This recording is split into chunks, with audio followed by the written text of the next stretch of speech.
ZELEK. That's what his name was. Where did I get Malik?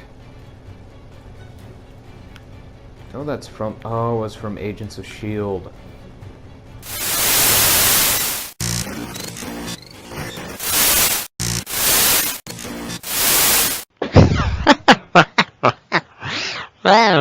And welcome back to another exciting episode of Shadow of the Beast. This is the third level, the Swamp of Decay, which is... Something I noticed about the level while I was playing it is that, let's go back to the Wisdom of Shadows, back to the history, and let's take a look at this box art. Just take a really good look at this box art.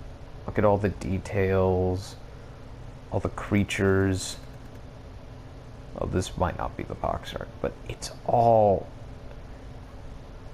Remember this picture, and when we enter the Swamp of Decay, because there's a sweeping shot that's just so reminiscent of this image. It's so cool. It may sound like that I'm putting this game up to a very high on a pedestal, but it's just because this is it's a game that came out and no one was talking about.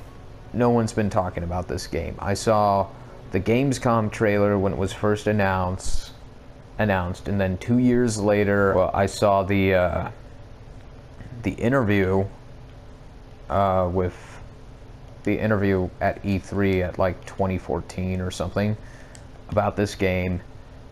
And then it came out, and there was no reviews, no media coverage, no reactions, no criticisms. I saw it had like a mixed review according to like an overall consensus. I haven't seen anyone like actively talk about this game, like whether it was bad or good or anything. And then I bought it, and I started playing it. And, oh my gosh, why was no one talking about this game? Look at the red trees, the blue sky, the orange grass, the blue grass. It's all just so beautiful. And then, shortly after buying this game, the Accolades trailer came out. And that was like the most I ever saw of any reviews or criticisms about this game. I still feel like this game doesn't get the attention it deserves. Look at this! Look at this! This is the box art from the original game on the Amiga. Oh my gosh. With the robot camels. The robot camels. The giant robot camels. Even though and the sky robot frogs. I could probably think of other things that they look like. That's just the first thing that came to my head. Now that I think about it, it was more like a water bug.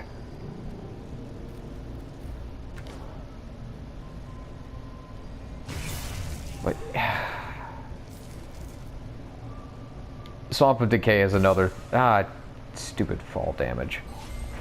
Is another location that I think would make a great stage for PlayStation All-Stars. And again, I'll explain later why I talk about that game so much. Eventually. I actually thought it was a pretty decent game. Not as good as it could have been. But, jeez, I'm doing terrible. If I have to restart a level for the... I don't know why I did that. That was a waste. There's one more. Give me your health. I should have gone for the Wrath, but I didn't.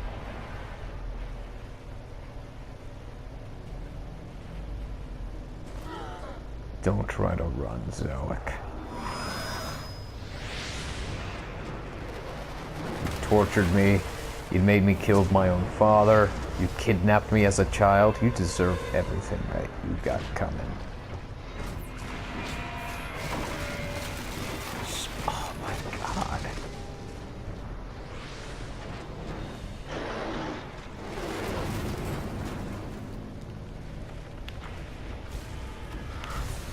And I am going to die soon. I will probably die in this episode. And I realize I didn't start my timer. Jesus. Oh, God. I'm just gonna start my timer.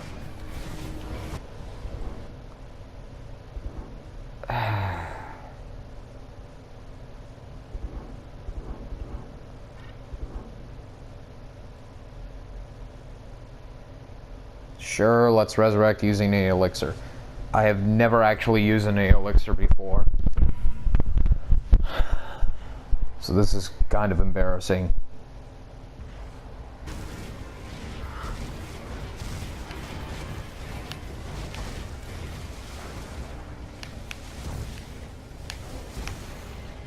Let's try to...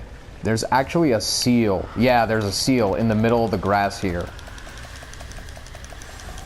I thought that was kind of clever, that it's like something, you're in the middle of all this action, and you're gonna make me stop to break a seal, like there? Oh, you dicks. You clever, clever dicks.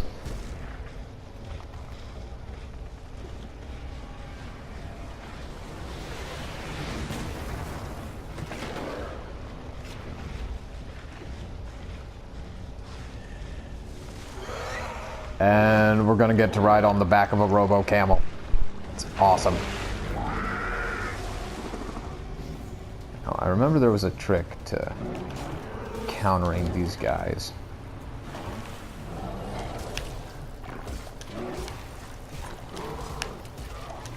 Then again, there's a trick to almost everything in this game. Oh, Jesus, that wasn't fair.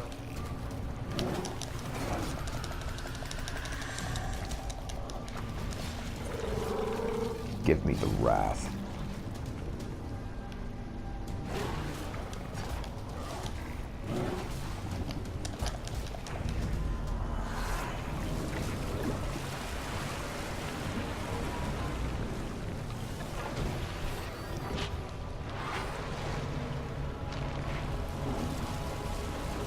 I'm just in awe of all this. It's just such a cool game.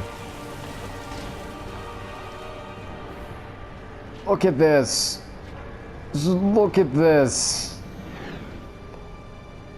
It's so cool. So beautiful looking. Why was no one talking about this game? I don't understand it.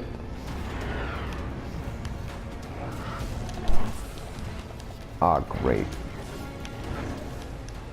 And I'm gonna have to use another elixir, aren't I? Jesus Christ, this is embarrassing. I'm sorry. Like I said, this stage gave me trouble my first time through. I just kept replaying it and replaying it until I got it. Now, I just don't want to put you guys through having me restart the whole level all the way from the beginning. Because that'd be painful. Almost as painful as being ripped away from your father as a young child. Which ZELEK did to me. God damn it, ZELEK, you dick. I think Malatoth was the name of the... is the name of the big bad. Like the guy ZELEK answers to. You'll learn more about Malatoth in the prophecy orbs. Which I'll probably show you guys eventually.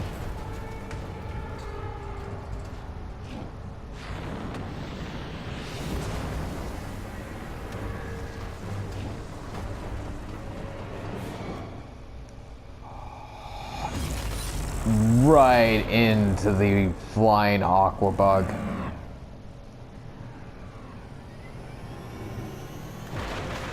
Oh my gosh. Arbrand is just a badass. He don't give two shits about nothing. There's a prophecy orb back here.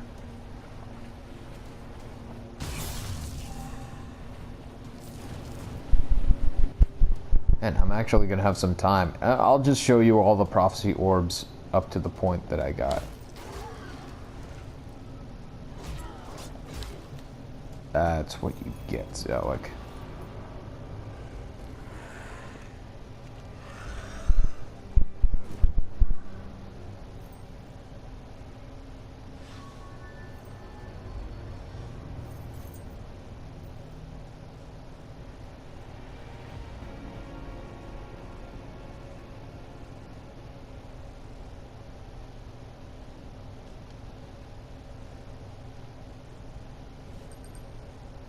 Okay, and that was the Swamp of Decay. It's a very short level, but it gave me a lot of trouble the first time I played through it. So, I guess I just suck. Like I did then. But I still have some time before this episode is over, so what I am going to do is I am going to show you all of the prophecy orbs that I have collected thus far in this game. And so let's start from the beginning. The seventh son. A seventh child born to a seventh child. A blank page upon which the universe will write its tale. Or a new life that will make the stars its toys. While the boy's parents dream of a life to be told, another sees the child only as a way to power. Arbron. Child. Beast. Born in light, cast in shadow. In this one child, the fates had made a vessel strong enough to bind 1,000 souls. Knowing the power this could give him, Malatoth, yes, it was Malatoth, of spirits, destroyer of worlds, gave the command for the child to be taken. A future was lost. A future was born. One of war and destruction. As the people of the plains prepared, Arbron's mother began her search for the child that had been taken. She would bring back the hope he had offered. Notice how Arbron's mother is a knight. Malatoth brought the boy to the Gate of Souls. Here, he commanded the Council of Mages to commence the incantation that would tear the spirits of the fallen from their graves and bind them into the child. So the transformation began. The raging souls of Malatoth's enemies flowing into the crucible he had given them. Arbron the child became Arbron the beast. A sword for Malatoth to wield. So basically Arbron has all the souls of Malatoth's foes raging within him, which is part of what makes him such a dangerous weapon. World after world was conquered by Malatoth, the souls of the fallen feeding the mages' twisted experiments. As Malatoth's power grew, Arbron's father turned to the Seekers, an order dedicated to uncovering the nature of Malatoth's magic. His sons and wife lost to war. The father hoped that by understanding the mage, he would gain clues to the fate of his family. 1,000 vanquished souls bound within him, Arbron was now Malatoth's beast. Doesn't that tune sound familiar? Unleashed against those who defied his creator, the beast fed on blood, drawing in the tortured spirits of those it killed. The beast was unstoppable. As the beast tore through all those who would resist his master, Malatoth's spies now brought news of another child, strong enough to bind the spirits of his enemies. Knowing the power a second beast would give him, Malatoth ordered the mage ZELEK to take Arbron and bring back the child. Malatoth's enemies had not been idle. The Seekers had learned that Malatoth's powers came from the souls he had taken, but they had yet to learn how he had created the beast. It was now that a stranger came to warn them of the child that Malatoth was seeking. The seventh child of a seventh child, a human that could become a beast. So the Seekers learned Malatoth's plans, and Arbron's father learned the fate of the son that had been taken from him. Finding the child that Malatoth was hunting, the Seekers tried to take her to safety, a place beyond Malatoth's reach. But they were too late. ZELEK had learned of their plans. Guided by the mage he served, The beast slaughtered all those who sought to protect the child. Until finally, unknowingly, Arbron stood before his father. Recognizing his son and knowing of the bond that tied the beast to its master, Arbron's father gave his life in the hope that his blood would free his son.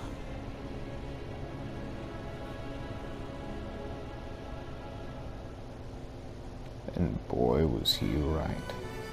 That's something, just really quick, before I run out of time in this clip, I'll keep playing the rest of the story stuff, of the timelines after, but something I appreciate that, and this may sound kind of corny and stuff, but something I value in any story, any movie, any game, is the relationship between a parent and child. Father and son, father and daughter, mother and son, mother and daughter. Any relationship between them. That's something I value because, I don't know, I guess I just had such a great relationship with my parents, or it's just something that I feel we need more of in our society. We need more of a strong bond between our parents and loved ones. I don't know, that's just me. So the idea that it was because of his father that Arbron could be freed, that's something that speaks to me, or that I like a lot. Anyway, back to the timelines. Released by his father's sacrifice, free of will but uncertain of purpose, the beast pursued the mage that had controlled him. Fearful that Malatoth would kill him as punishment for the beast's escape, the mage Zelek sought refuge in the land of the Dryads. Here he gave the child to the queen, who in return offered the mage sanctuary, sending servants to deliver the child to Malatoth and soldiers to kill the beast. But the beast slaughtered all those sent against him, the blood he spilled awakening the titans that had been held captive by the Dryads. Roused from their magical slumber, these ancient giants rose up, killing the queen and taking back their freedom. Yes, the titans. Zelek's attempt to escape the beast had failed. Desperate to save himself, the mage told Arbron of Malatoth, the master of the mages, tormentor of souls, creator of the beast. His secret revealed, Zelek succumbed to his injuries, dying before the creature he had helped create. With the souls bound within him howling for revenge, Arbron took Zelek's key and began the journey that would take him to his maker. Malatoth. So that makes all the timelines I have unlocked so far. From this point forward, I don't know what we're going to expect. The Arid Waste is going to be the next level. So excited. I've been waiting so long to get to share my experience playing through this game with some type of community out there, in some type of form, because I've been away from home for so long, so I can't share this with my brother or sister or my parents. They're all home, whereas I'm here. Not for much longer, though. I'm so excited to see what's next in this game. I'll see you then. You guys have a wonderful evening. I'm gonna go get some sleep because it is currently, 6 in the morning. Yeah, the sun is just about to come up, so it's about time I go to bed. Like, rate, comment, just do what you do when you're on the YouTubes. I don't know. I don't know what you do. I don't know what I do. Anyway, have a good night.